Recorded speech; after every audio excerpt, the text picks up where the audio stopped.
I don't have to tell you things are bad. Everybody knows things are bad.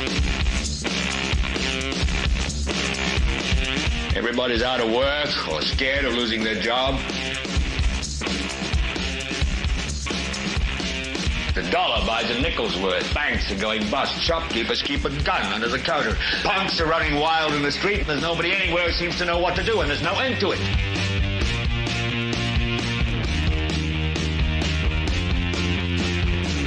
The air is unfit to breathe, and our food is unfit to eat. And we sit watching our TVs while some local newscaster tells us that today we had 15 homicides and 63 violent crimes, as if that's the way it's supposed to be. We know things are bad, worse than bad. It's like everything everywhere is going crazy, so we don't go out anymore.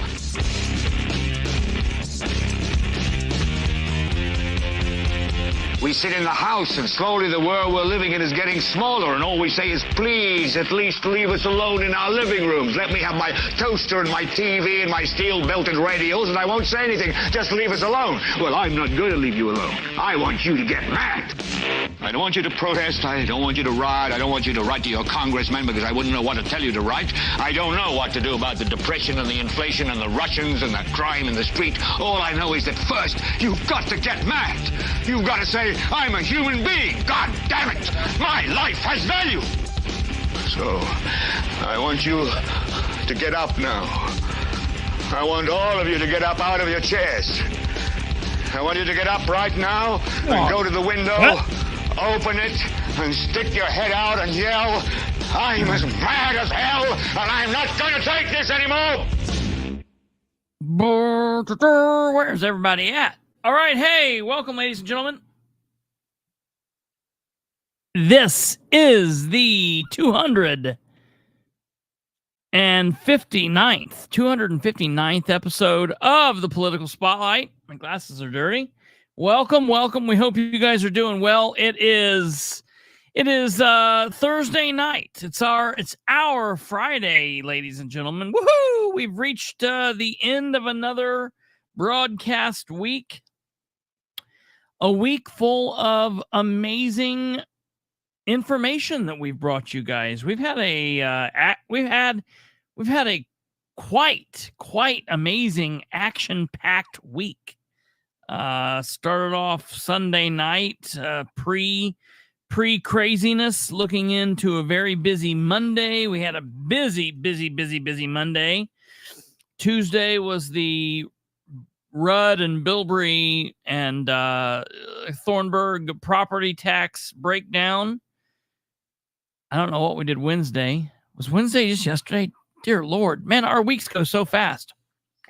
Yeah, we had a good show last night. We talked about the chaos in Madison County and maybe looking at getting a handle on it finally. And then, of course, we talked about the communication switch up. And then here we are on a Thursday. Woohoo! We have reached it. And it's going to be a great evening, good episode. We're going to have a lot of good commentary tonight. So thank you for being here. Whether you're here on YouTube or Facebook or Twitter or wherever you watch, thank you. I was waiting on everybody to ask me last night if I was drinking. I'll get to that in a minute. Hey, if you are here on YouTube, please give us a like, subscribe, click the bell, do all of the YouTube things. You know what to do. If you're here watching live, comment in the live box. If you're watching at your own time, comment down below, share the show with everyone you know, yada, yada, yada. Yeah, I was waiting to see if everybody would have asked if I was drinking last night as I was partaking in a glass bottle. Yes, I was drinking. But you know, when you're drinking a green bottle, it's like only Rolling Rock. So that's basically like 100% water. No, it's not alcohol. That or O'Doul's, which would be even worse. No, it's an Ale 8, one of my favorites, from the bluegrass state of Kentucky. Ale 8, one of my favorites. It's like a Sprite ginger ale-ish type of drink for those of you that are not familiar with what it is. It's actually called Ale 8-1. Ale 8-1. Which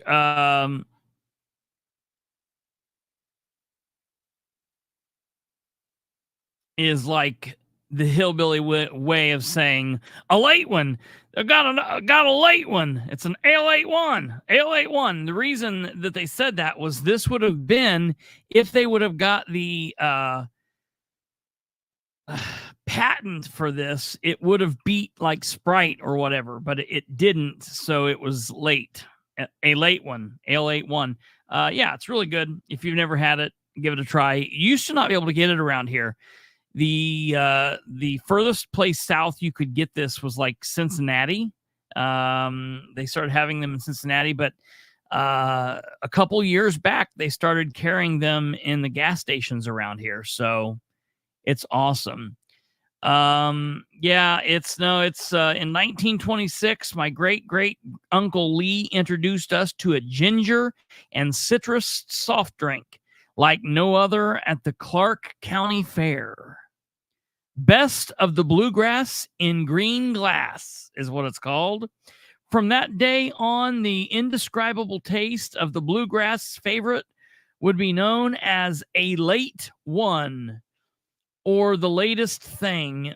4 generations later, I still blend the secret recipe from Uncle Lee's handwritten notes. Open yourself and taste the tradition. Commercial break brought to you by, hey, if they would actually sponsor us, that would be amazing. I'm not really good at doing an impression of a drunk person. I can do stoned, or I can do high. I can do like geeked out or whatever. Maybe nodding, but I can't. I've never really been a good drunk person, really.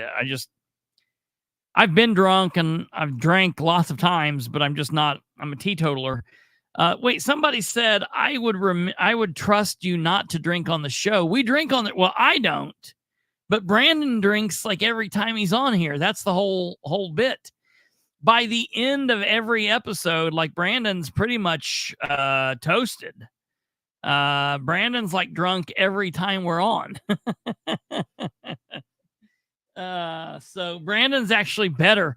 Brandon's commentary gets better the more he drinks. So it is what it is. No,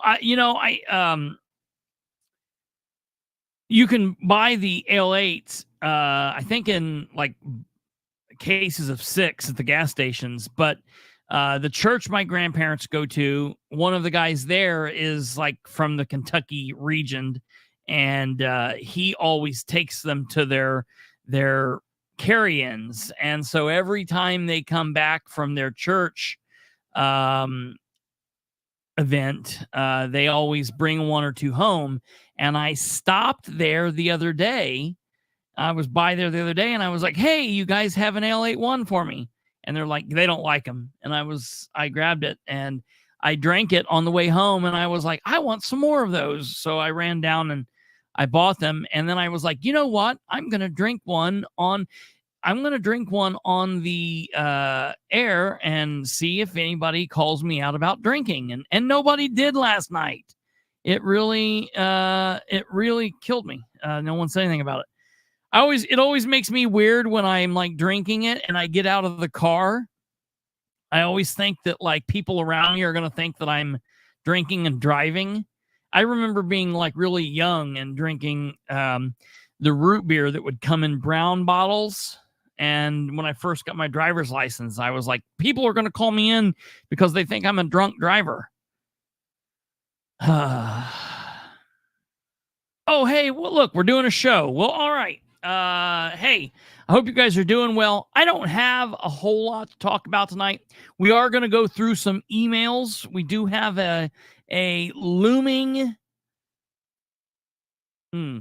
I'm going to call it a coming budget battle that I think that we are getting ready to see a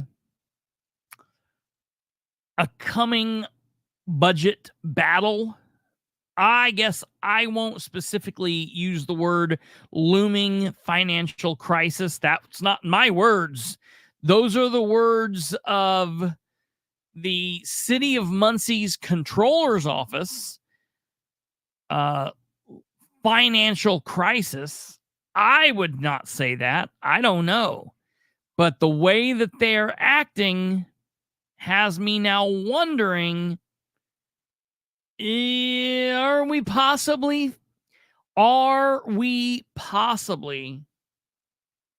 facing a looming financial crisis? So we're going to be talking about that. We're going to be talking about people stacking up on sides, who's going to be on each side and everything. We're going to talk about that. Tomorrow about at 1:00, I have a meeting. It's just going to be a really weird thing. So as always, producer Kate is here running the show, making everything work properly and doing the hard work that she does. And we thank her very much. She's been I would call her like a researcher or content idea specialist. Back in the early days, she would help me with ideas and things like that and whatnot. But she's always done a lot of good work for me. And her and Niles have both been really good friends of mine. I very much appreciate both her and Niles and their family. And we've been friends for now a long time. And I very much appreciate their friendship. But I received a phone call a couple weeks ago and asked if I would be interested in helping put together a podcast. This is really weird. It's not in my wheelhouse at all. It's got nothing to do with anything that I'm particularly interested in, but these people need help kind of understanding they're good in their field and what their niche is. And they've got great ideas. And we've been going over and talking about this. They're now wanting to kick off a podcast. And so they ask if I would help them, equipment wise, like put together what they would need and tell them how to go through setting all this up and doing the behind the scenes work and then helping maybe with producing a couple of the episodes. And I said, yeah, I could probably do that. So we have a meeting tomorrow and I will keep you guys posted on that. I don't think many of the hardcore political folk here are going to care about that. But I still will, give them a shout once we get. I don't know what the name of it's going to be. It's going to be a podcast put on for kind of health and wellness, like beauty tips and all of this like micro blading that they do on eyebrows and shit like that. I don't know anything about it. People who go in and do like tanning beds and things like it's gonna be like a spa show. Yeah, kind of like that. It's gonna be a couple of women, couple friends of mine, the daughter of some people that I know, a friend of mine. So I said, yeah, I can help. I can assist with that. So that'll be interesting. However, I do want to maybe put them under the Lighthouse studio. I was like, yeah, you gotta give us a tag. So maybe in the beginning of the shows, they can tell their people, I don't care to give them a promotion and be like, hey, go check out, Beauty tips BS by people that people I know, whatever. That's where I'm going to from this.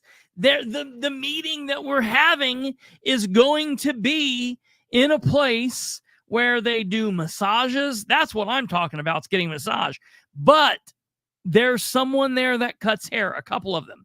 The whole point behind me mentioning this is I might be getting a haircut tomorrow. So I'm excited about that. We'll see what goes on. I don't know. I don't generally like getting my hair cut that way. You come on with blue hair. Yeah, right. I'm going to get like a blue, like a streak of it right through here. You all remember when I dyed my hair a couple of years ago, back in like 2020? Let me see here. Give me a second. Give me a second here, and I'll find you a picture.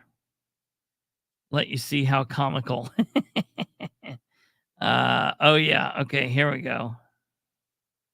So it would have been Charlize.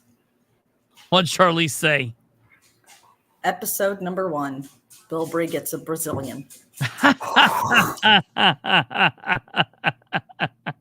That would be amazing show for everyone to tune in for.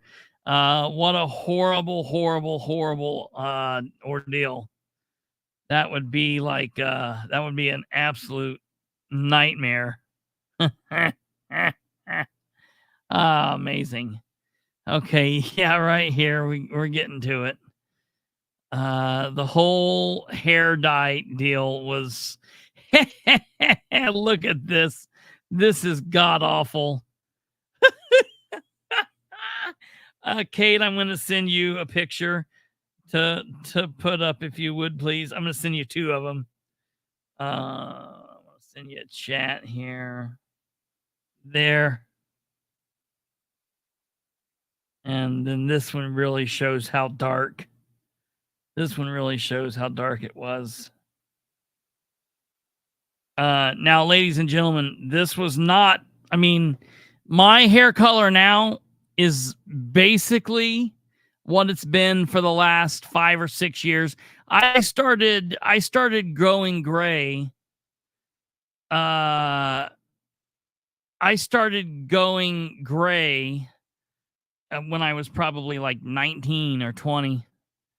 So I've been gray for a long time, but back in 2020, just as kind of for shits and giggles, we decided to go brown, which, listen, it was the best hair dye job. Like, this didn't do bad. The hair dye did, like, if this was my thing, but I'll tell you, as soon as I did it, as soon as I did this, as soon as I went brown, I loved it. I thought it looked good.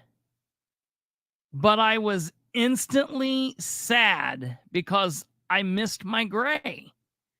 I missed my gray. I was like, you know what? I've embraced it. I've earned this. And I didn't like it. So I quickly got that cut down as short as I possibly could. Got it out of there and lived life like with a weird, funky thing, because I actually put something on to try to take the dye out, which was nuts. And it is. I've embraced the Mr. Clean look. Yeah. Well, it is what it is. I couldn't be bald if I tried. My dad was very much like me, and that's when he was on. He took a chemo pill, and one of the effects of the chemo pill was it would make your hair go gray. And my dad's like, well, we don't have to worry about that, do we? So, yeah, I don't know. So yeah, the whole point of that is maybe we'll be getting a hair show tomorrow. I actually went out and bought gray hair. That's hilarious. So, yeah, 50 Shades of Gray. If you all, getting back to the politics, every now and then I've got to remind myself that this is also a politics show. If you guys remember, at the start of the week, we had a Muncie City Council meeting. And at that meeting, Muncie City Councilor from District 2, Nora Powell, made a comment at the meeting that she not only were we were aware before, because I brought it to your attention, that she had requested from the administration to have the budget material all to them by Monday, August 5th. Okay. Well, she brought it to our attention at the meeting that she received an email from, I think she said from Mr. Wright, and Mr. Wright said, Craig Wright, the controller, that the first email, he said, you'll have it by the middle of the month, which would be the middle of August. And then she received a follow-up that said, you'll have it by, it'll be filed to be on the next council agenda, which means September. Then no one from the administration was at the meeting. Nobody was there. No one showed up. And I think that's extremely rude. I think that's very disrespectful. I think that listen, I don't care what kind of relationship that Ridenour and his department heads have with the council. They can hate each other for all I care. I wish they didn't. I wish they could work together. I kind of thought that Ridenour was really concerned about getting Jeff out and getting rid of Troy Ingram. And once that he got rid of Troy Ingram and Jeff Robinson, that he would be able to work with whoever. He would be able to work with Republicans or Democrats as long as they weren't Democrat Jeff Robinson and Republican Troy Ingram. Isn't it crazy? Isn't it crazy that Dan, a Republican, can't work with Republican Troy Ingram and Democrat Jeff Robinson, which when you're an elected official, the R and the D, specifically local, is supposed to really fall off. So we get a new council in, and it's like nothing's changed. The administration, actually treat this council worse than they treated Jeff. Even McShirley went to Democrat-controlled councils. Ladies and gentlemen, that's very true. And in case some of you weren't involved back then, let me tell you, there hasn't been a more contentious relationship between mayor and council and Republicans and Democrats than McShirley and the Democrats in control of the council. That was like you could cut the tension with a knife. Okay. So I don't care about their relationship. The council meetings are meetings that are in place for the business of the city to be conducted in public on the record. And it is a way for the elected officials to put their best foot and face forward for the citizens and to be there to represent for the citizens. But yet Ridenour and his entire crew, I guess, feels like it's beneath them to humble themselves to go to these meetings. I can't tell you the last time they've been to a meeting from gavel to gavel. Hell, when they are there, they don't sit from gavel to gavel. They might be there to start out, or they might come in late. But if they're there at the beginning, they're never there at the end. And if they're there at the end, they weren't there at the beginning. It's nuts to me how they do this. So Nora made the announcement that, we're not going to see the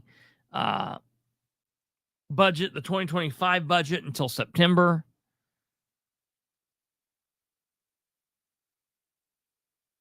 To me, that's not good. That's not good. It's not good enough. That's not good enough for me. It shouldn't be good enough for you. Ridenour should owe us more than what he's doing or giving us. It's really pitiful how weak he is and his response, and how little he just cares about the whole process. Okay. It makes me mad, and it should. And I think it does make people on the council mad. It should make you guys mad. Listen, it should make Dale Basham mad. Look at what Basham's doing for Dan. Look at the amount of heat that Basham is getting because he's standing up for Dan, but then Dan kind of just leaves him to it in not showing up or being there to take any of the heat for him. I think that speaks volumes about Ridenour. I think it speaks volumes about his loyalty to those who are loyal to him. It talks about him as a man, him as a politician. They need to have dates for the work sessions set up so they can do those as soon as they have. I know. I ask her, and she, listen, I can understand her being upset. Look, and it's not like Nora's ever going to throw me a bone. She's never going to give me specific information. I don't think that's going to happen. But I mean, I was trying to explain that, and not anything she doesn't know. It's just it is what it is. And really quickly, for those of you that might not have heard, I want to play this because there was someone there. Troy Waters was at the meeting, and he was saying some things that, in my opinion, are just wrong. So really briefly, I want to let you hear what Ridenour's promise to the voters, to the citizens of Muncie, where it was back on September 28th, 2019. Here is Ridenour's words when he was running for mayor.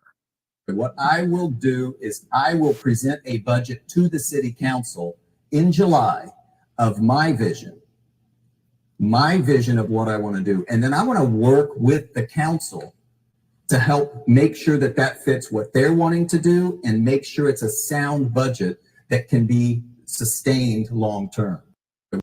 Okay, so we heard what he said right there. All right. So it doesn't sound like it's like something that's impossible.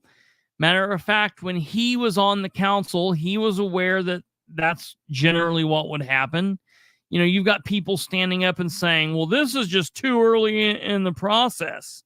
Listen, it might be too early in Dan's process, but it has not been too early in times that passed. Besides that, Nora also in Monday's council meeting stated that she had sent out some emails or she had requested Jerry Dishman to send out some emails requesting that Nora be permitted to attend the DLGF hearing and that she have access to the gateway numbers. And both of those requests were denied. Yeah. In fairness, he didn't say July of what year. Right. So I made a mental note of her saying that. And then Monday night, after we got off the broadcast Monday night, I sent a records request in. Now, with the council, anytime I have a request for the council, I have decided to just completely forego sending it to the city. And all the times in the past, when I would have a request for the council, I would submit that to the HR director, where I submit all other record requests. I did that to Sarah Beach. I did that to Nancy Larson. I did that to Micah. I've done it to anyone else that's been in that position. Done it to Patty Goddard.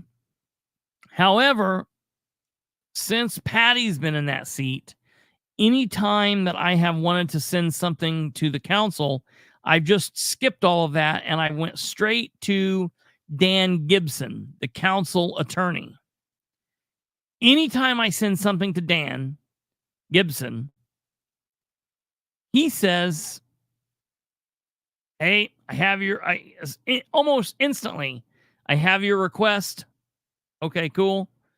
I sent it out Monday into Tuesday. Both he and Nora responded Tuesday. They both said you'll have it within a couple of days. And then, ladies and gentlemen, for the record, Dan Gibson sent me everything that I requested, 25 different emails at 4:30 this morning. You know, maybe he needs to go give Patty a demonstration on how easy it is to fulfill requests. So we have roughly 25 pages of emails that are from Nora Powell,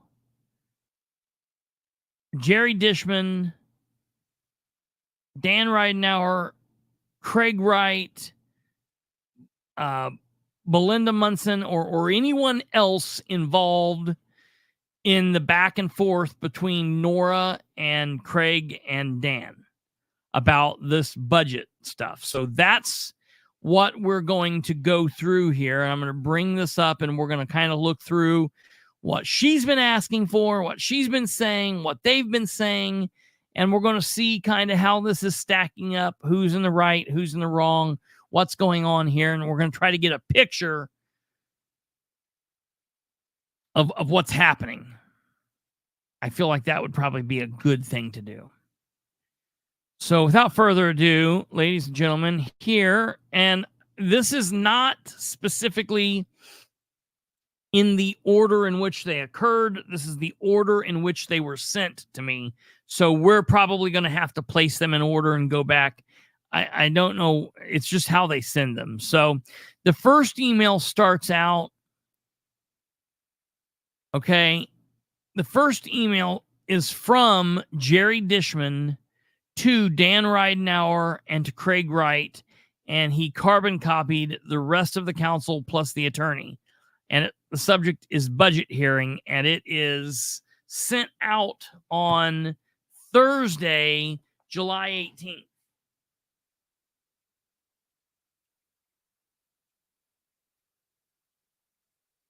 I want to keep track of when these are sent out as we're reading through these.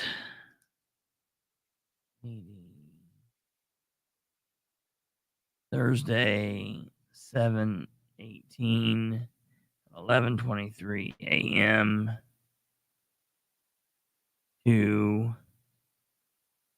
Dan and Craig Wright. Okay. All right. And Jerry says, Dan, I understand. Can you guys see this on the screen? Yeah, it looks good. All right. Dan says, I understand that you're having a budget meeting for the city today without a council representative there. Understand that you're having a budget meeting for the city today without a council representative there. As city council president, I am requesting that you invite Councilwoman Nora Powell chair of the finance committee to attend that meeting. Thank you. Sincerely, Jerry Dishman, president of the Muncie City Council. Okay. Dan Ridenour sends same day from Dan Ridenour, same day at 12:13 to Jerry Dishman. Jerry, thanks for reaching out. I just got out of a meeting on the village and responded directly to Nora prior to sending you this email. My understanding is that this is only a revenue projection for 2025 from the state.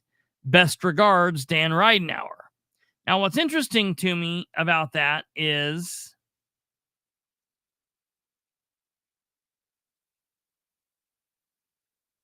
why didn't he say, okay, send Nora, have Nora come on out for this? You know, there's no reason for him. What he's doing is he's blowing them off. You know, I listen, I haven't went through these. So as we're reading through these, I'm seeing these for the first time. So I'm hoping that we're going to get an email from Jerry. I mean, I know that what Nora ends up saying, so we know what happens. In my opinion, Jerry should have said, okay, great. What time, when, and where she'll be there? Only a revenue projection. That's a big part of the budget. Shouldn't the council know how much money the state anticipates the city revenues being? Yeah, right. I mean, that's a pretty big deal. That's something, I'll put it to you this way. That's something that in years past, when Nora was on the council previously, and when she was the finance chair, that's something that she would have attended in years past. And, you know, I don't know why this is such an issue. And for the record, I'm going to clear this up because I know that there's going to be some smartass like Troy Tackett that's going to say, well, no wonder. And listen, I hate that these people put me in a position to make me defend Nora all the time. But Nora was a product not of Dennis Tyler, but she was a product of Phil Nichols. And during her first term on the council and second term on the council, she became adversarial to Dennis Tyler. Nora and Dennis were adversarial because by the second term, Dennis and Phil were on the outs because of the whole FBI thing and what happened with Phil Nichols' kid and Craig Nichols and all of that. So they were on the outs. So Dennis and Phil were on the outs, but Nora and Phil were still close. So Nora was taking her calls from Phil and you know what he wanted to happen and what she wanted to go on. So it wasn't like Dennis let her set in on these because they were on the same team. They were not. They might have both been Democrats, and they might have, in theory, at one point both been from 214. But Nora and Dennis were very much adversarial forces. So before anyone starts going down that path, the truth is the truth. It is what it is. Well, if the council isn't privy to the info, then they won't know Dan has padded his slush fund, yada, yada, yada. Now, at the end of the day, I think Nora will get all the information. I just don't understand why. Yeah, I mean, it makes it look like Dan is up to something here. It is what it looks like. Okay, so let's move on. Thursday, July 18th. Okay, this is sent. Okay, this is going to be all right. So this is the one, the original. So we can skip that.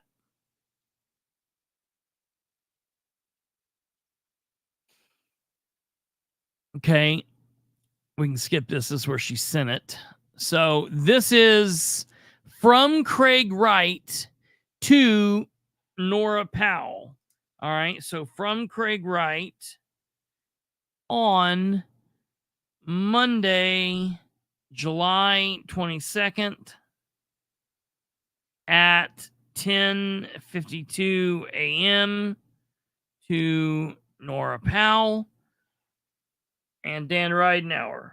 Copyrights Matt Wegley. This is reference the Muncie Civil City budget. Good morning. Last year, we submitted the budget to the DLGF on August 28th. The budget was introduced in September and passed in October, with finance meetings at the end of September and early October. We will try to get the budget completed as early as we can, and hopefully we can have this accomplished by mid-August. As soon as we get it completed, we will forward to you to distribute to the council members prior to the September 19th meeting. Okay, so that's when he had said that, which was on Monday, July 22nd. I like when he says last year we submitted to the DLGF on August 28th. The budget was introduced in September. Listen, quit thinking about last year. Why has Dan forgot his promise where he said, I'm going to have the budget to the council in July? Why has he completely backed off on that? Okay. And Craig Wright's nobody. Craig Wright should not be making these decisions. These decisions should be being made between the elected officials, Dan Ridenour and Nora Powell, and back and forth, not Craig Wright.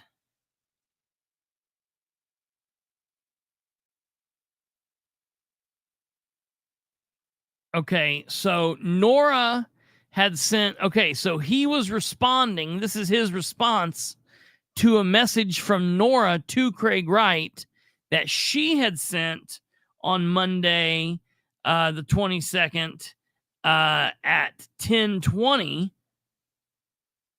from Nora to Craig, saying, we spoke briefly last week about a time frame for the administration to complete the 2025 budget and have it ready for council review. Given we have 4 council persons who have never gone through the budget process, I'm respectfully requesting the budget be ready for review no later than August 5th. This should allow the administration time to create their departmental budgets and still leave ample time for finance committee meetings to be held and consideration given for increases, etc. Thank you. So she sent that on the 22nd of July.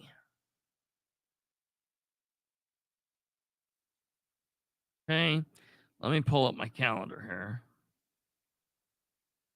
So she sent that 2 weeks before the April 5th deadline, and they should have already been working on this, well in advance. They had the DLGF meeting 4 days before this. This was on Monday the 22nd. The Thursday before is when they had the DLGF meeting, and this is legitimate. I don't know why there's such an issue here. Okay. There's that email we just read. Okay. All right. This is sent from Nora to Craig on August 1st. So this was sent after that from Nora to Craig. Craig, please provide a copy of the budget performance report through July 31st, 2024, which shows the income and expenses for all funds overseen by City Council. Can you place it in my mailbox and I will get it on Monday before the meeting? Thank you, Nora. All right. So she's asking for a quick report. Craig should easily be able to hit print and print this out, and it should take him exactly no time to comply.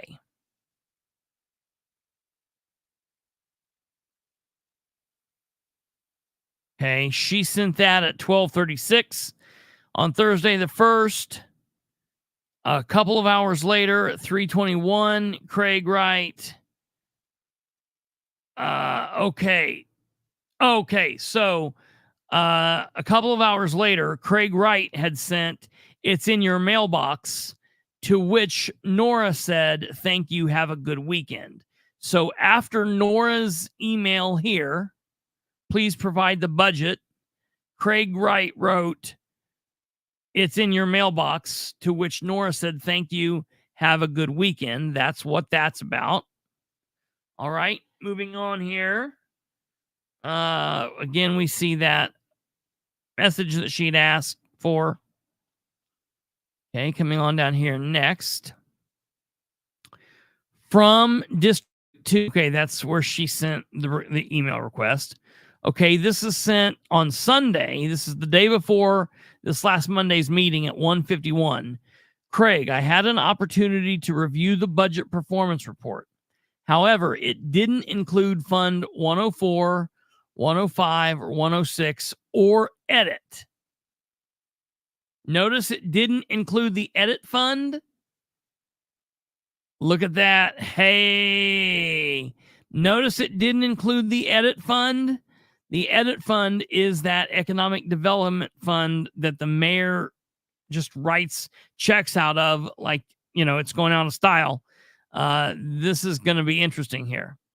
While these funds aren't overseen by DLGF, they are overseen by council. I'll need the budget performance report for those funds prior to the public hearing on Monday. Thank you, Nora.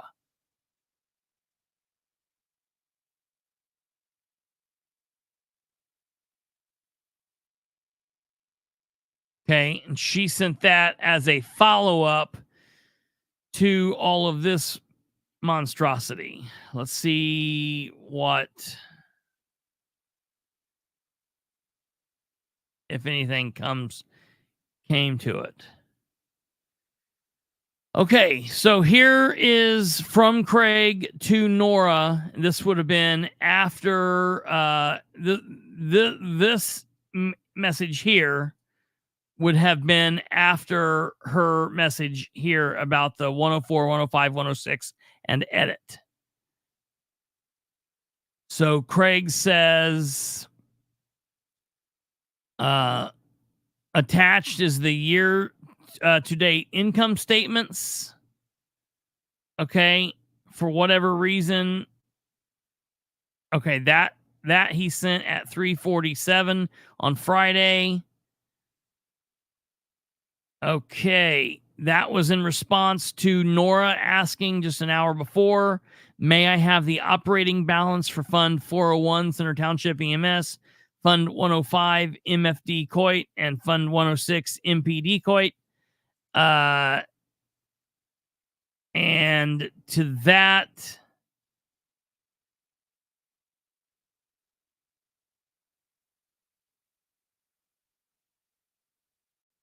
okay, so here's Craig's initial email after Nora originally asked for that. "I wondered over the weekend if I included those and was going to check this morning. I will have it in your mail file this morning." That to me seems iffy. What I feel like, yeah. So basically, we are now. It's not a day later. So what's happening is they're so all right. So look, she said this on the 1st. No, not the 1st. Before that. On Sunday the 4th at 1:51 p.m., Sunday the 4th, she says, "Craig, can I have 104, 105, 106, and edit?" She says that Sunday the 4th. Monday morning, way down here, Monday the 5th at 7:33, he says, I wondered over the weekend if I included those and was going back to check this morning. I will have it in your mailbox file first thing this morning. To where then she comes up here at 2:32 and says, may I have the operating? Now, this is a different question. So she's responded to that. He's put it in her mailbox. May I have the operating balance? Because that's something different for these funds. And then he answers, because this comes on Monday, August 5th at 2:32. And then he answers at 3:47. Attached is the year-to-date income statements. So it's just because what they're doing is they're going back and forth, and they're that's how they are. It's bullshit how I hate that they do this. What I wish that they would do is they would go through and send them not as attached, but it's just how they're responding to each other, and then they're like leaving it up to us to cut up. But that's the reason that it's important to follow the dates with where they send them. The bottom line here is I'm just wanting to make sure that everything she's asking for, they are complying with. Because I know in the past, they have had a history of just simply not complying with Jeff Robinson. In the past, they just simply would not comply with him.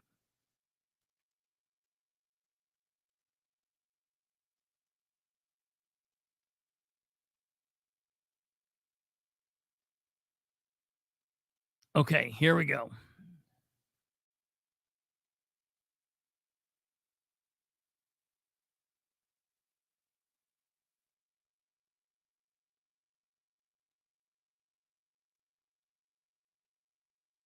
Okay, so this is Nora commenting at 1:50. Okay, this is okay, that was her shit from Sunday. This is back to her shit on Friday. They have a good weekend where they put it in the mailbox. Let's get down here to the new. Okay, this is from Thursday. We've already read that. Okay, this is the first new one. This is from Nora to Belinda on Thursday the 1st at 12:16 p.m. Belinda, please provide a printed copy of the Muncie Civil City Budget Ordinance 1523 to each member of the council in preparation of the 2025 budget process. If you'd like to provide a printed copy of the clerk's budget that was submitted for 2025, please do that as well. So basically, she's asking the clerk to present this budget that was put in place last in 2023. She's asking for 2024's budget that was put forward at the end of 2023 so that the new council members can look through it and kind of get an idea of what they're looking at.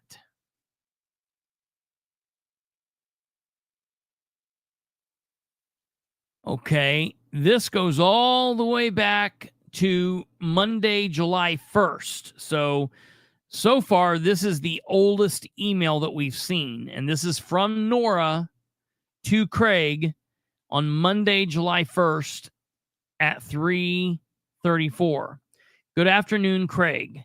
I'd like the budget performance report for the period ending June 30th. Could you put it in my mailbox or bring it to this evening's meeting? Thank you, Nora Powell. So that was asked back at the beginning of July. Let's see how he responds to that.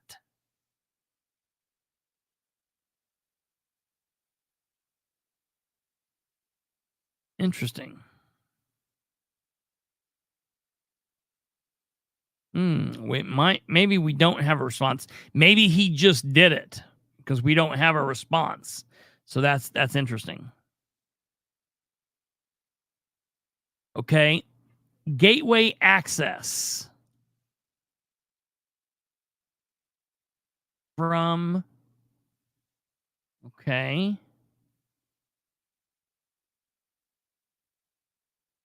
This is from Craig Wright to Nora Powell, copied Dan Ridenour, Gateway Access. Good morning. Just wanted to follow up on the email. You already have the ability to look at Gateway, and my office will be more than happy to send you reports anytime that you may need to review. The mayor doesn't have the access that you are requesting. If you would like to discuss, please let me know a date and time and we can work it out. Okay. So this is interesting. This was sent on Tuesday, April 30th, 2024. It'll be interesting to see what Nora's initial request was from. Okay, this is from April 30th. On April 26th, Nora sent to Craig Wright, Gateway Access. Craig, I had recently requested a non-editable read-only access to the budgets and funds on Gateway, which are overseen by the City Council. MIT's budgets, MSD budget, Muncie Civil City budget, and the Muncie Civil City debt management, which includes the park bond.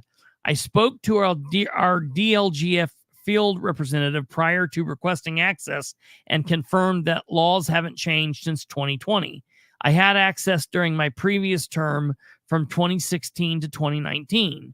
I'd like the opportunity to speak with you to discuss your rejection of my request. I am available Monday through Thursday after 3 and have much more flexibility on Fridays. What day or days would work best for you? All right, so she had wrote that on Friday, April 26th, to which he wrote, just wanted to follow up on the email. You already have the ability to look at Gateway, and my office will be more than happy to send you reports anytime you may need to review. The mayor does not have access to what you are requesting. All right. I find that to be complete bullshit. Who does? Who has access to that? If she had access to this from 2016 to 2019, what's the difference? She's saying that the DLGF is saying that the laws have not changed since 2020. So why is this Craig Wright's decision, or why is Craig Wright standing in the way of this? You've got to ask why these things are happening. Okay. All right. Let's move on further back.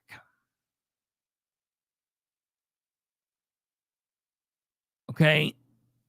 That message was sent at Friday, April 26th at 2:39. This was sent a minute before from Nora to Craig. Craig, I had recently requested. Okay, that's the same thing that she had sent.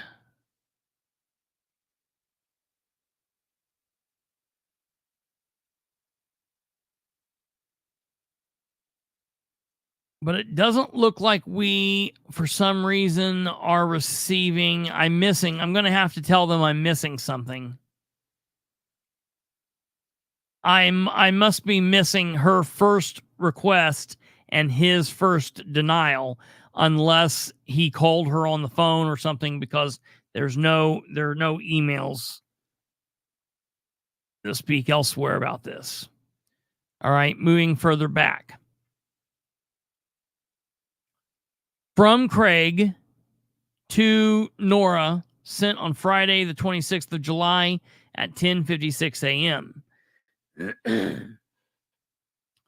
Attached is the 2025 estimated miscellaneous revenue. Matt and I will be working on budgets and should have everything to the council by the end of August. Okay, so we saw that originally he said the middle. Then now he's saying the end of August. And then in the one email, he had said by September 9th. So we did see that he did continue to keep kicking the can down the road for whatever reason. Thursday the 25th, from Nora to Craig. Craig, I'm following up with you regarding the meeting you had with our acting DLGF field representative a week ago. You said the meeting was being held to determine where we are financially. So that is something that he must have told her, because she's putting it in quotes. And with budget season almost upon us, I'm curious to know as well.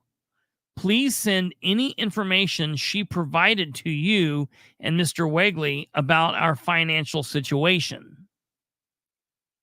See, they are now going to be hiding the information from Nora. That's what I'm afraid of.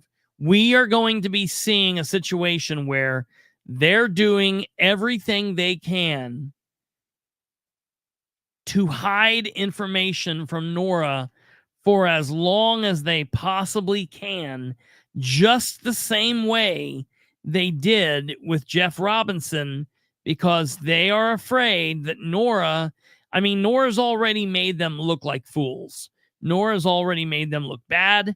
Nora has already cast question on what they're doing. She's already called them out for being outside of code on things that they've done.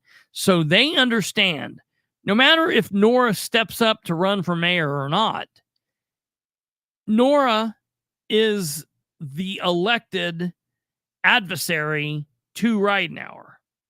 I might be adversarial to him, but she's elected, and she's going to be an adversary, and Nora's not doing anything wrong. Nora is doing her job. I would put it on Craig that he's not actually doing his job. Dan is not doing his job. They should not be playing keep away with this information from the fiscal body. They should be offering this to all 9 council members.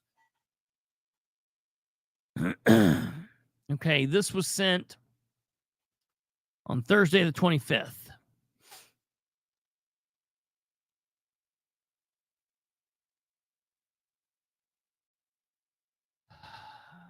It was sent at 12:31.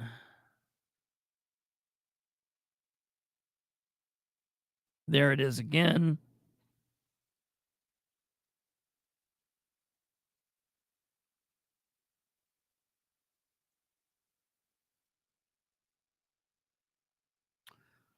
Okay, here was another message sent from Nora to Claire's Burke, who works in the controller's office. Nora asked on Thursday, the 18th of July at 10:23 p.m. Nora always sends emails at weird hours. Obviously, they're not in there at 10:23 p.m. Nora is responding to something that Claire's wrote.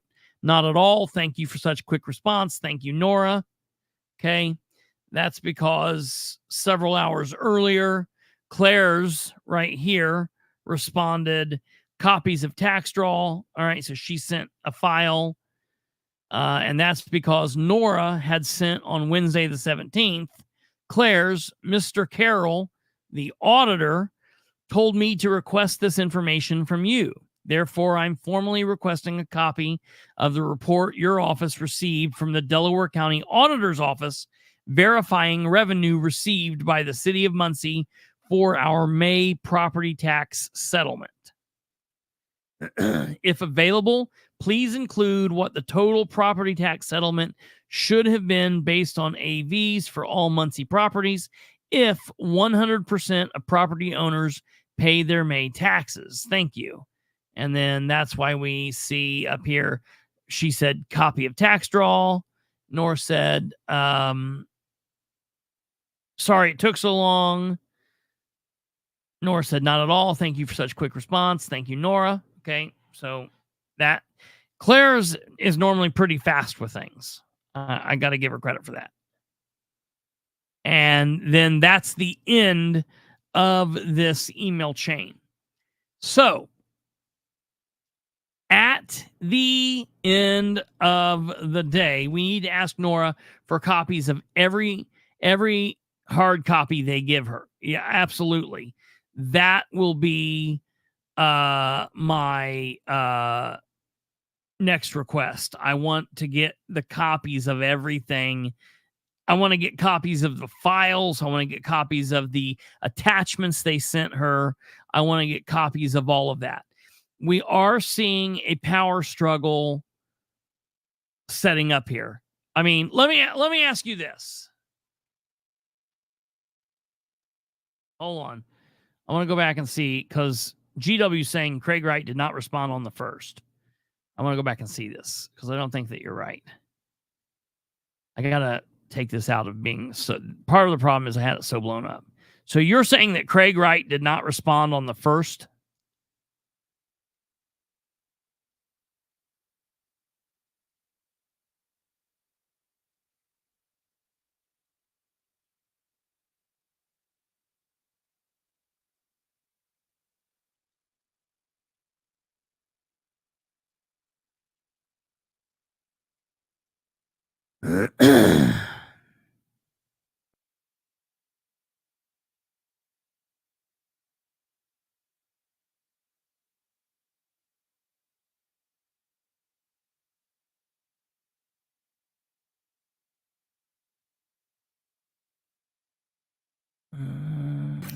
The first correspondence, it was on the second that he responded.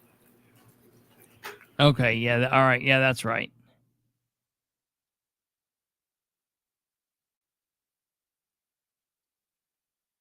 Yeah, it looks like everything Nora sent was like Nora was the one that sent it on the first.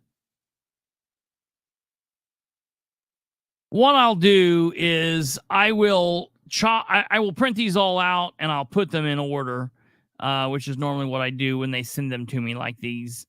I will print it all out and I will get rid of the duplicates and I will put it in order. Still, the bottom line. Here's the deal. It shows us without shadow of a doubt. Let me ask you this. I don't want to say it. You people that are responding in the comments, do you think that this sets up, or it looks as if there is a power struggle? I want to know, do you guys see that just in the brief correspondence that you've seen in this emails back and forth? Do you see that?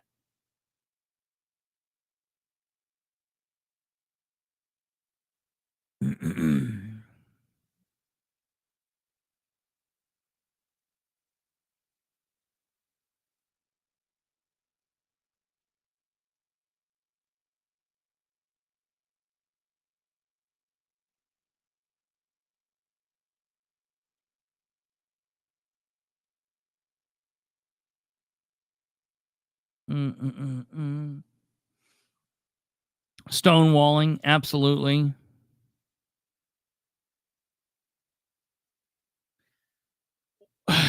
Well, the reason I call it a power struggle is because you're dealing, like, there's no question on who the fiscal body is. I understand that the controller is the fiscal officer in the administration, but without the council being the fiscal body and doing what the council does, the controller is useless. If the fiscal body does not appropriate or approve funds, the controller cannot do anything outside of that. And so I don't understand why it's like, for example, with the MRC, if we saw, and I believe that we have seen this, and I believe that we will see this, where Jeff Howell acts like he's above the board. That's not true. The board is,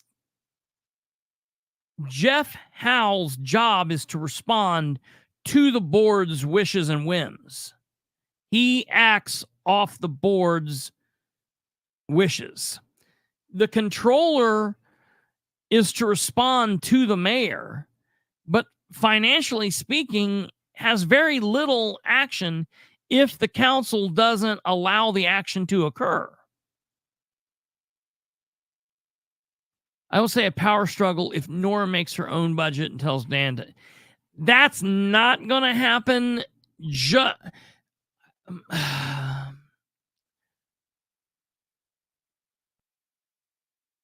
I can't say that. I would say, listen, with what she's asked for and what she's put together, I would say she probably does that. I would say she probably does something like that. And then compares and contrasts from what she's got to what Dan has. I would say that's probably pretty accurate. She's just not going to put it forward. And at the end of the day, why not let Dan and his department heads do most of the heavy lifting? See, again, Nora is not somebody who just comes out like a bull in a china shop.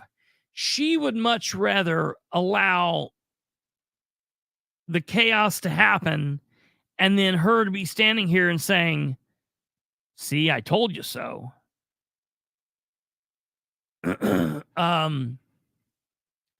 And be right at the end of the day, rather than the one, because she still wants to save face with everybody.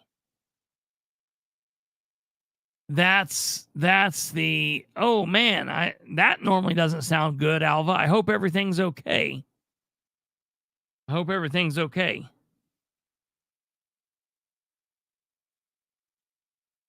The bottom line, the council needs all the information to be able to know if the budget makes sense. They need to know what they need to be doing. And keep in mind, it was just a couple meetings ago when the controllers both stood in front of the council and said, we're heading for a financial crisis.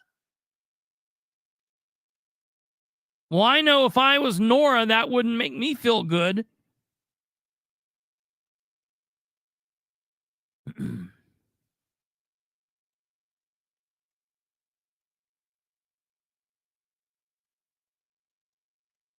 So,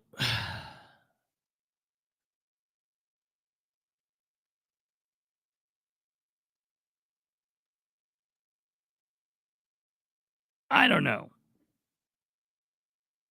I don't understand why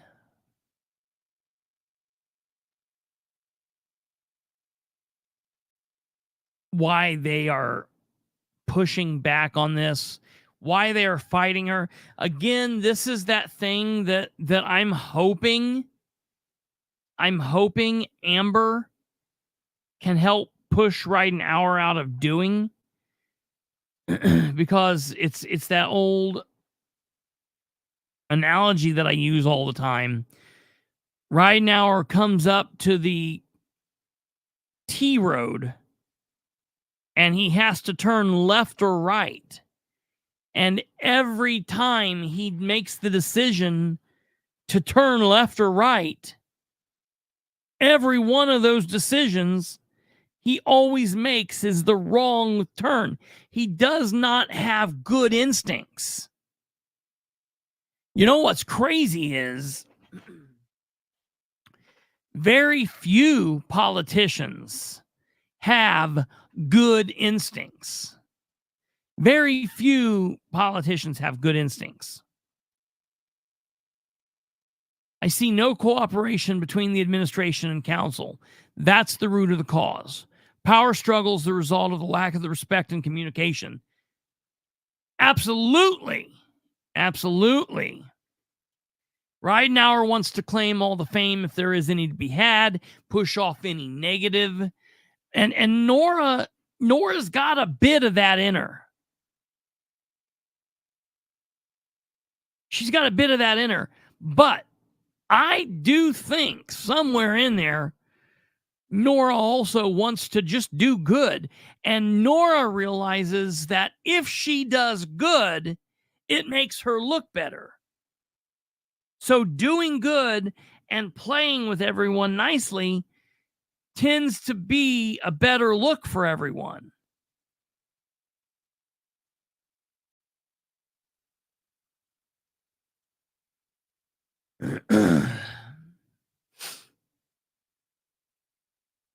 Dan and his administration have a habit of using hyperbole to scare people into acting faster than they should and spending money willy-nilly.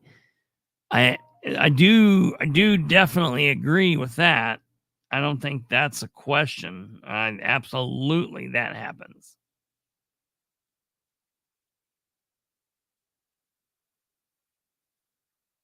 Absolutely, that happens.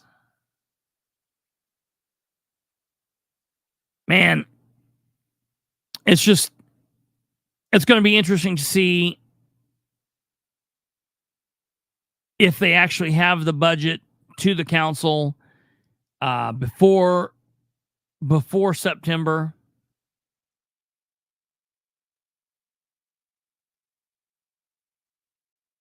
I don't know why they're so against doing the budget process early.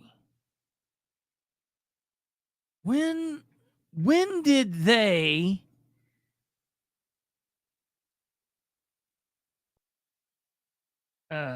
sit? Let me type in.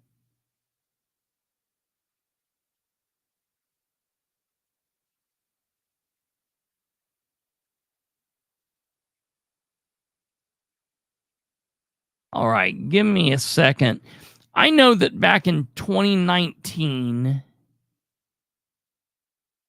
I attended a budget meeting at City Hall in the dark.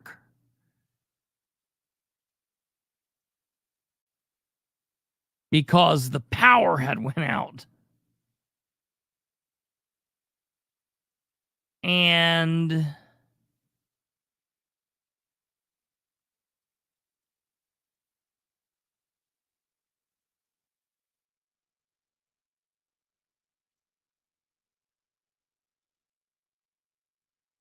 me see if I can find it this way.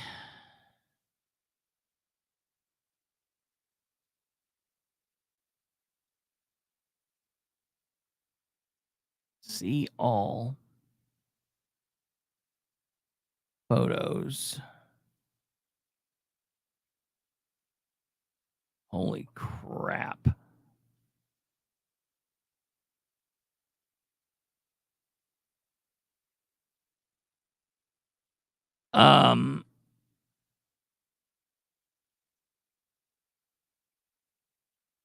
There was a Muncie City Council special meeting,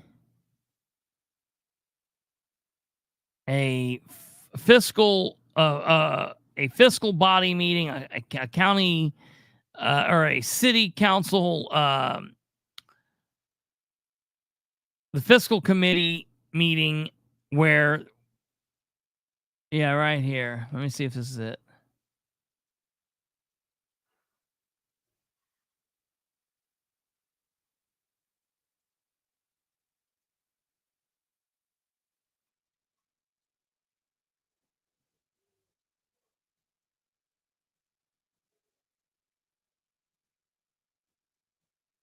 What is this? Okay, this was October 2nd. I thought that this was earlier. Oh, no. Okay, this was 2019. So this is after, this would have been around the time that the arrests were being made and the chaos was going on. I forgot that. So this was a little bit different than the rest of what normally went on. That's right. Okay, I forgot about that.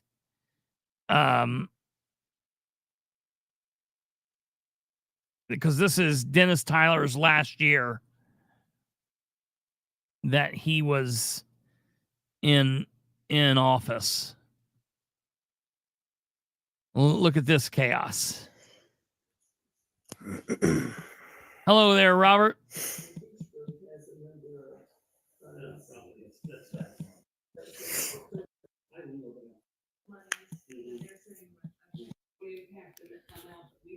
The lights are off at City Hall.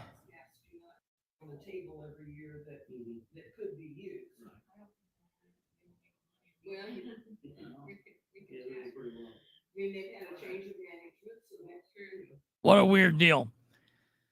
Okay, I thought that was earlier than when it was, but it wasn't. So, okay, whatever. Anyways, at the end of the day, I think it's going to be interesting to see, number one, if they will have the 2025 budget to the council on September 9th. Is that when the next meeting is? September 9th?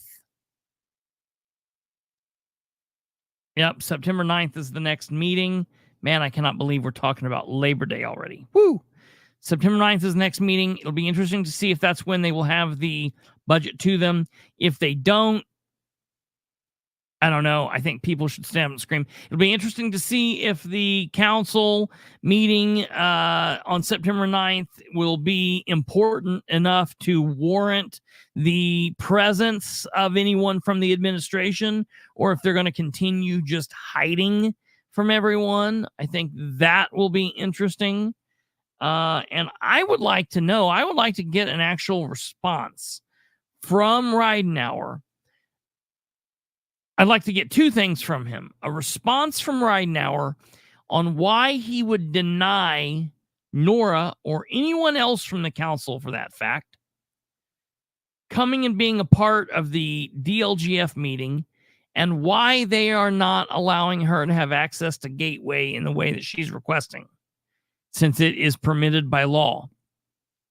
And the other part to that I would like is for Ridenour to make a commitment that from now on, he will permit not just Nora, but he will permit one Republican and one Democrat from the council to participate in any meeting that is of a fiscal matter for the city of Muncie. I can agree that maybe it shouldn't just be Nora. And we can't just say, well, it'll just be one council member because they'll pick Basham all the time and it'll just be Basham. So I want to say it should be one Republican and one Democrat. It can be any Democrat, it can be any Republican, but it needs to be one of each party. If we ever, God forbid, are in a situation where we have a council that is made up of the entirety of one party, then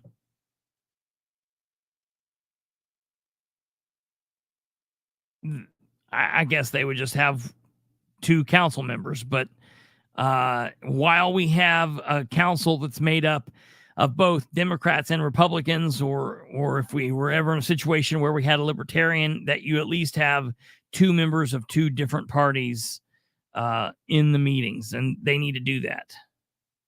He can't do that. The council might hear things that aren't as rosy as Dan would have everyone believe. That's the other issue. That's the other issue. So they did that same thing to Rebecca Crooms in Madison County. I know it's nuts.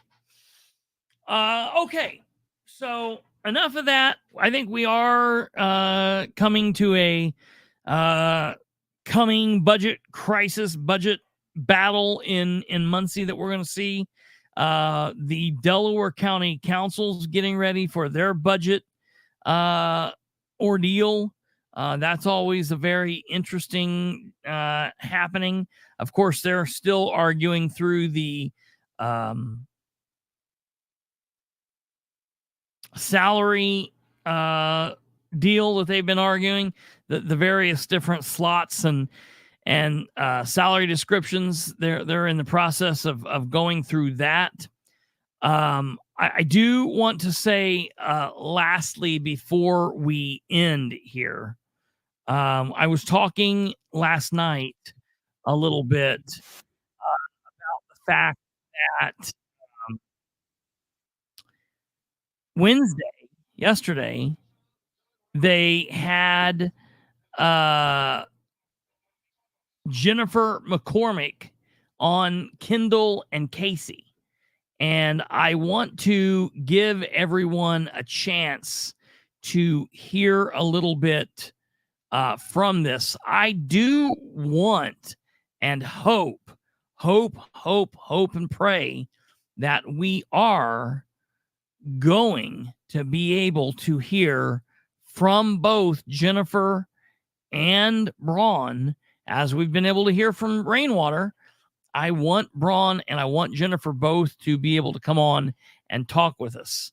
It's going to be totally left up to them. At the end of the day, they're campaigning.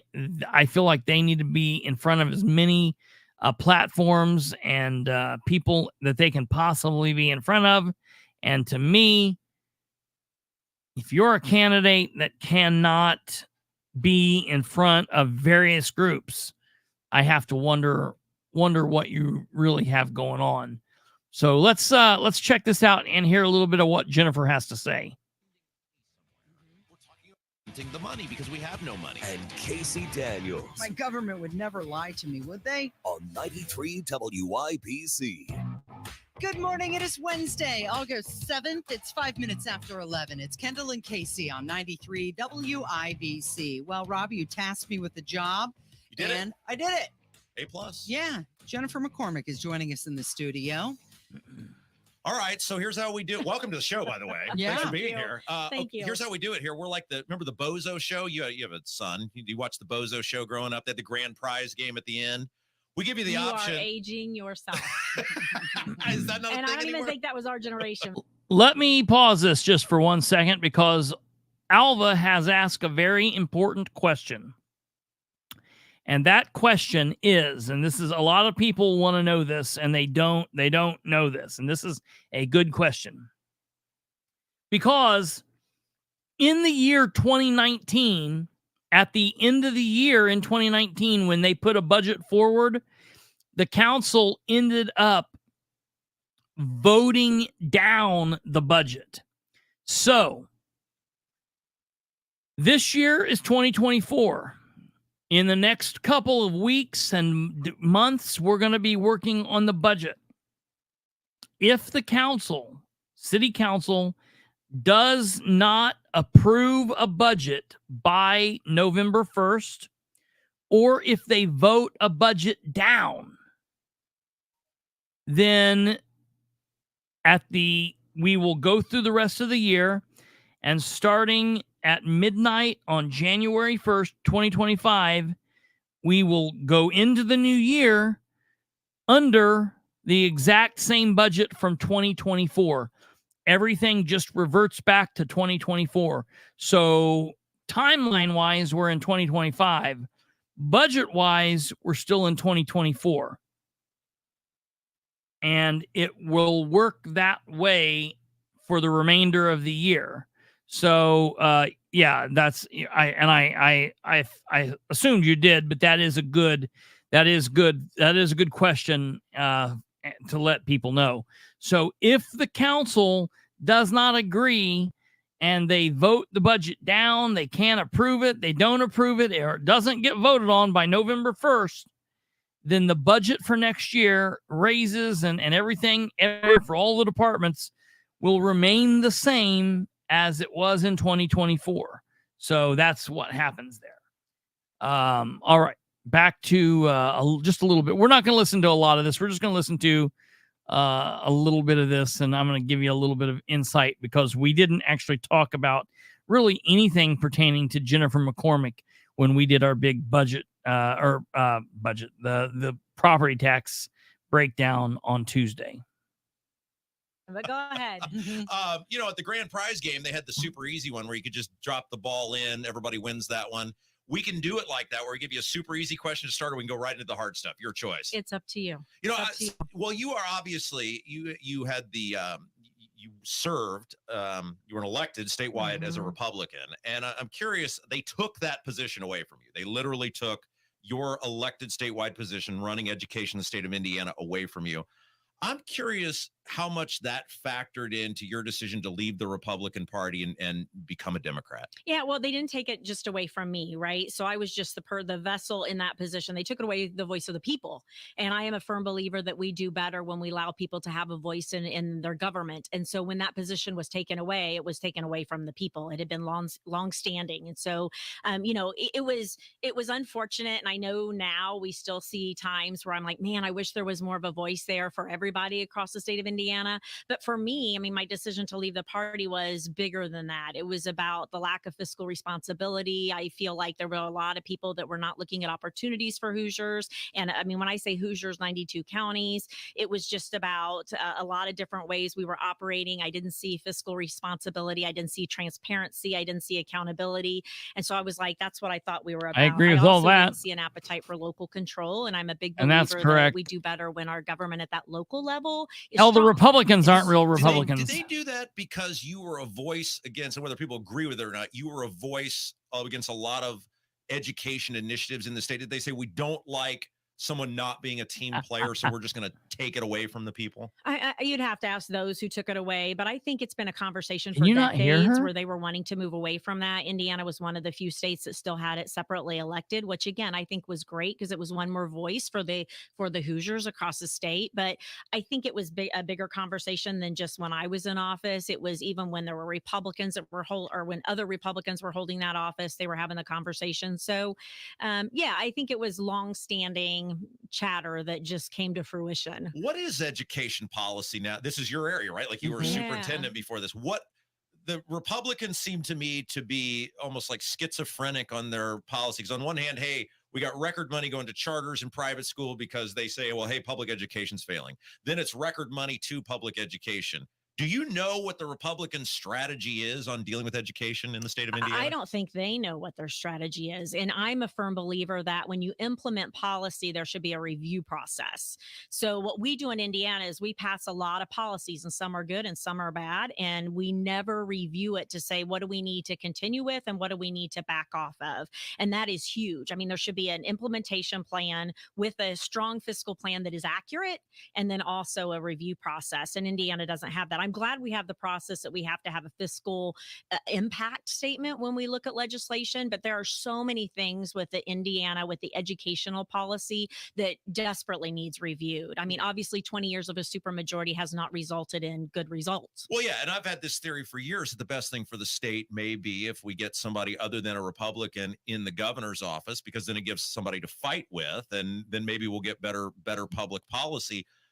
Why don't we review things? Why doesn't that happen? You were there. You were a statewide office holder. What were those conversations like? Why, especially as it relates to public education, were the Republicans so difficult to deal with? And you did that as a Republican. Yeah, when you don't have balance at the state house, regardless of what party that is, Amen. there is no appetite or reason to review, which as a Hoosier, which as a taxpayer, as someone who's fiscally conservative, that's expensive. When you keep running policy that's bad policy and you are relentless with it, it's not good. But when you don't have a balance at the state house, you do not have to review anything. And so it just continues the can continues to be kicked down the road, and it's not good for any of us. Jennifer McCormick is our guest. She's Democrat nominee for governor here in the state of Indiana. So let's continue on with education, because a lot of people are very concerned. We're spending a lot of money. The state budget goes towards education. However, we just saw that the test scores, the iLearn scores, were stagnant. What would be your plan to get those scores elevated?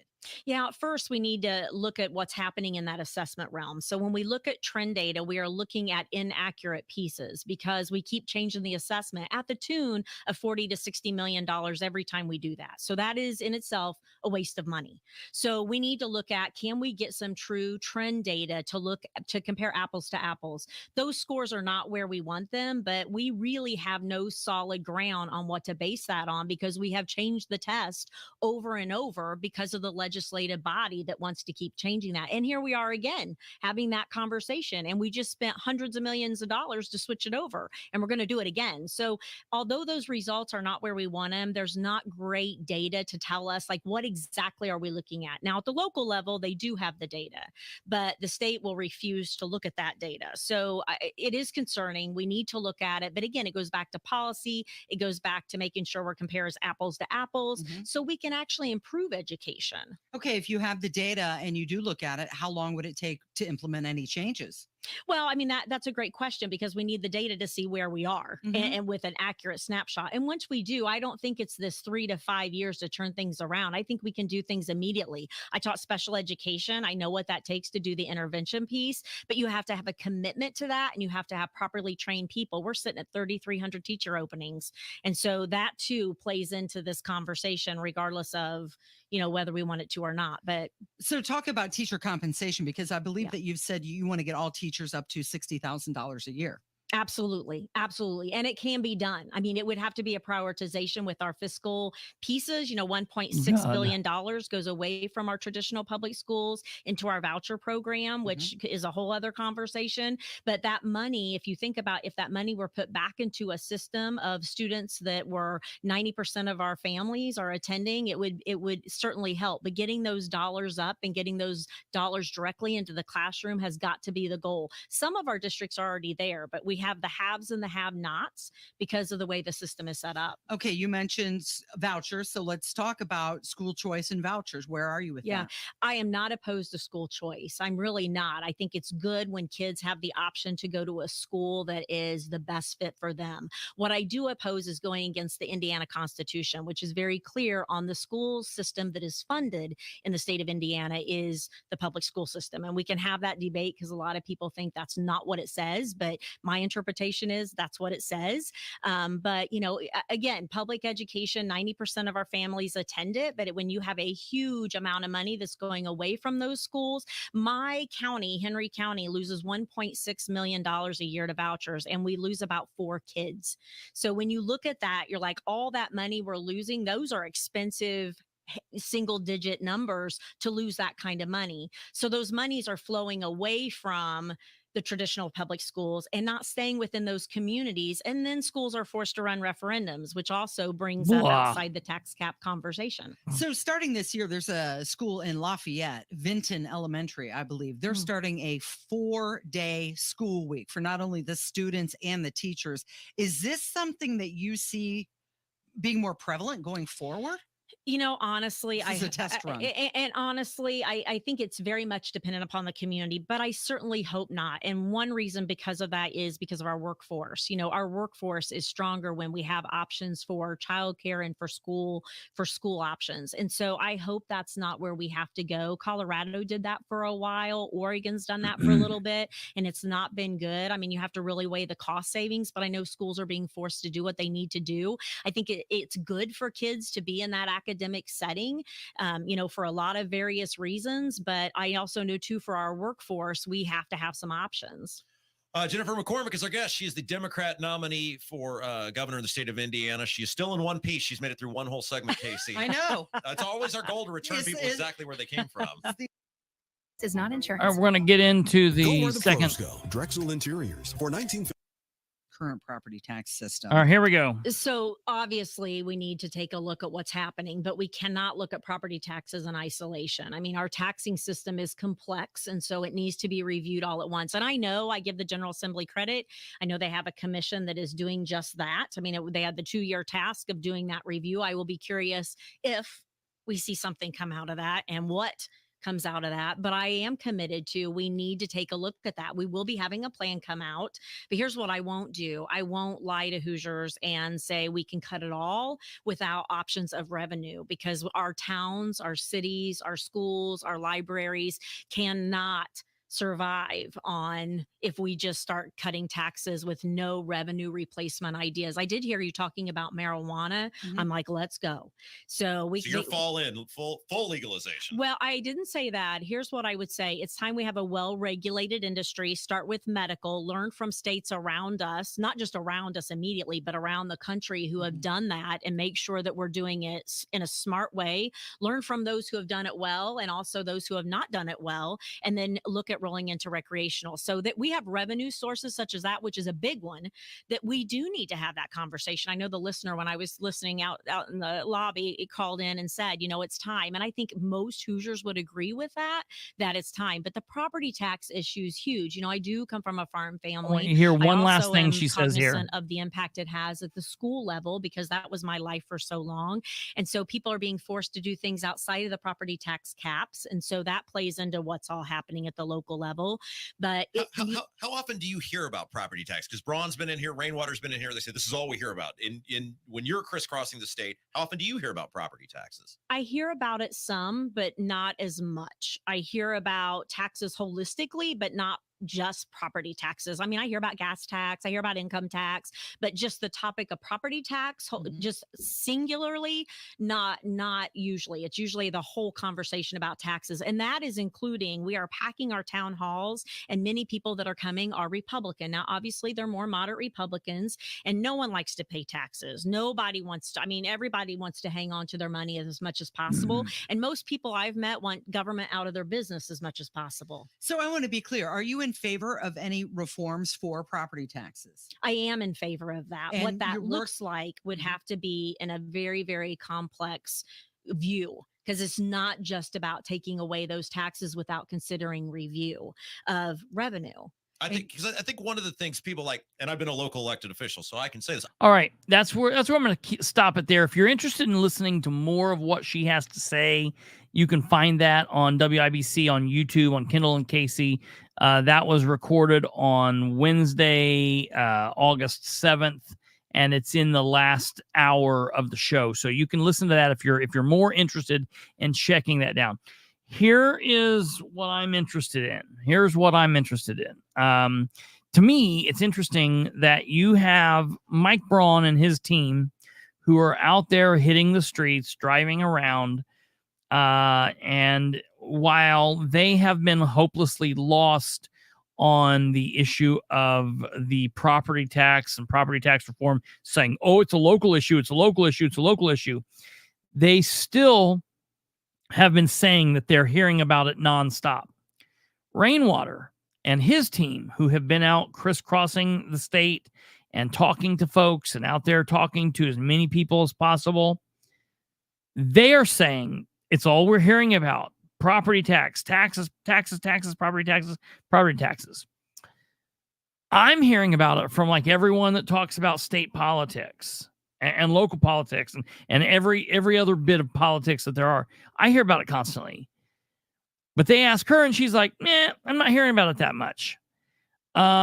She is hearing about it, but just kind of like in a mix with everything else. I just think that that's interesting. She has an interesting approach, and it was what I claimed.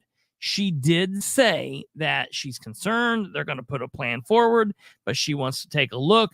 So she's kind of coming from the idea of her plan is like, hurry up and wait. Let's see what goes on and then decide. No plan is the plan type of thinking, that they're going to wait and see what happens and then take a look. I think that she probably is laughing at the fact that the Republicans have just completely made a fool of themselves by putting out the Braun plan, then walking it back, then putting out the JD Plan B plan. And I think that that's nuts. Whatever the Republican Party is doing is crazy. J.D. Prescott is getting ready to do his fall August picnic out at his house. And in the advert for that, he put out that there's a lot of big hitters that are coming. Micah Beckwith's going to be there. Diego Morales is going to be there. Todd Rokita is going to be there. Yada, yada, yada. All right.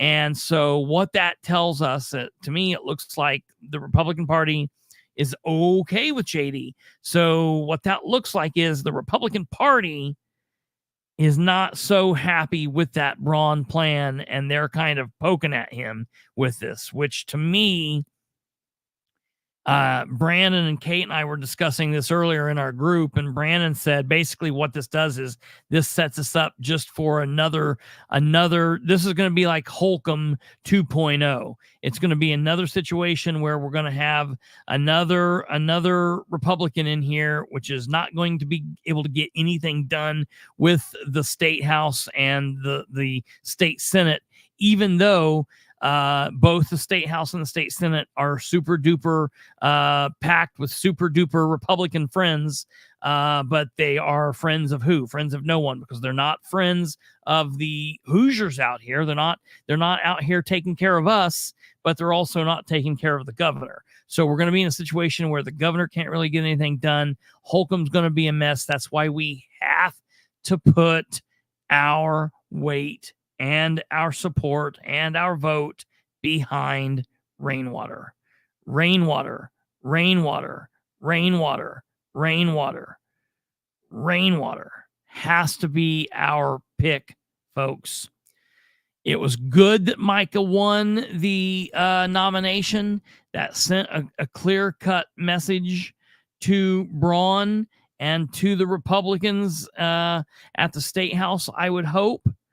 But Braun is a disaster, and Micah alone is not going to be able to fix the Braun problem. So we're going to have to put our support and our votes behind Rainwater. That's where I stand. All right, ladies and gentlemen, here is our upcoming virtual question and answer session with the man, the myth, the legend, libertarian candidate Donald Rainwater, coming up this a week from tonight, actually 1 week from tonight, 7 p.m. Eastern on Thursday, August 15th, 2024. You will have a chance to ask questions of Donald Rainwater. We're going to have a question and answer session with him for an hour plus. So that'll be fun. You can check into that link there on the screen. You can also go to the page and go there to rainwaterforindiana.com/contact and enter in there what question that you might have, or reach out to us. You can also go to the link and put it in the live chat, your questions, and we will get those formulated up. We're going to have a good time. We're also going to have 2 other town halls also later on, one in September and one in October. So we'll let you know on those. Also, the same week of the town hall on the 13th, no, sorry about that, Tuesday, August 13th at 3 p.m., we're going to have the 2024 Indiana Lieutenant Governor debate, and all 3 of the Lieutenant Governor candidates will be there. We're going to be live streaming that event here, so please check that out and spread that around, share the show, and get the word out for that as well, because it'll be interesting to hear from all 3 of these individuals. So that will be interesting. We will not be here tomorrow. We will not be here Saturday. We will be back Sunday, bright and early at the same late hour, 9 p.m. Eastern, as you guys know. Have a great weekend. I think it's going to be like a beautiful weather out there. I think it's going to be fantastic. So have a good weekend, and we will see you all back here then. As we leave the show, I want to make sure that everyone knows what the count is. Today being Thursday, the 8th of August, we are now 220 days without correspondence from one of the at-large councilmen in Muncie. Councilor Dale Basham has gone 220 days without answering a question via phone call, text message, email, messenger, whatever, you name it. He refuses to respond, and it is a disgusting thing. We need to make sure that the word is out. We cannot let this guy be a counselor again. Matter of fact, we need to get to a point where pretty much we just ask him to resign and decide that he's going to do it. We push him out and maybe get somebody in his seat that can do the job, which is represent and communicate with the people. So 220 days without response is just a little much. All right.